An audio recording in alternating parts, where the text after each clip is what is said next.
तुम यहाँ क्या करने आई हो अब? अरे फिर से मेरे बेटे की जिंदगी बर्बाद करने आई हो? मम्मी जी, आपसे माफी मांगने आई हूँ और इस घर में वापस रहने आई हूँ। हो सके तो मुझे माफ कर दीजिए। पर बहू, मम्मी कौन है? बहू है। हिमांशी तुम? सुजीत, मैं बहुत शर्मिंदा हूँ।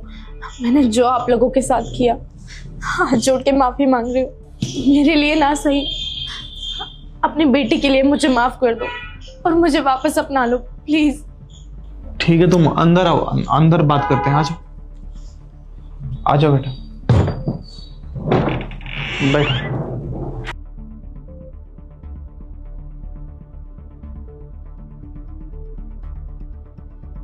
क्या हुआ बहू? तुम तो बहुत अकड़ में गई थी कि मैं अपने मायके में रहूंगी, अब अचानक क्यों आ गई?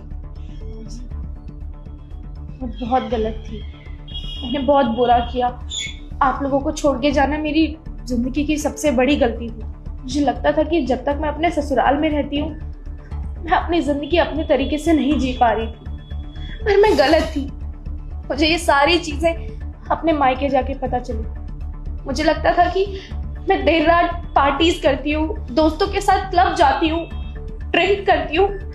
ये सब चीजों पे अगर आप लोग मुझे रोकते टोकते हो तो मुझे लगता था कि आप लोग मुझसे जलते हो, मेरा बुरा चाहते हो, मुझे खुश नहीं देखना चाहते हो। मुझे लगता था कि आप मुझसे मेरी आजादी छीन रहे हो, लेकिन मैं गलत थी। मैं बहुत गलत थी।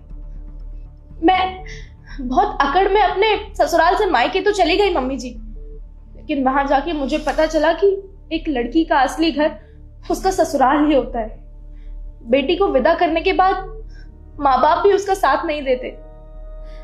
मैं जब यहाँ से अपने घर गई थी, कुछ महीने तक तो सब कुछ ठीक था मम्मी जी, लेकिन फिर 2 महीने बाद जब माँ पापा दोनों गुजर गए रोड एक्सीडेंट में, उसके बाद मेरा जीवन बदल सा गया। माँ बाप के दुख से मैं उभरी नहीं थी कि भाई भाभी ने अपने रंग दिखाने चालू कर दिए। यहाँ तक कि मेरी छोटी सी बेटी को भी ताने मारते थे। मम्मी जी, हमें खाने के लिए भी तरसा दिया उन लोगों ने। हमें 2 वक्त की रोटी भी नसीब नहीं होती थी वहां पर। और तो और मम्मी पापा के जाने के बाद भाई भाभी ने अपने असली रंग दिखाए हमें।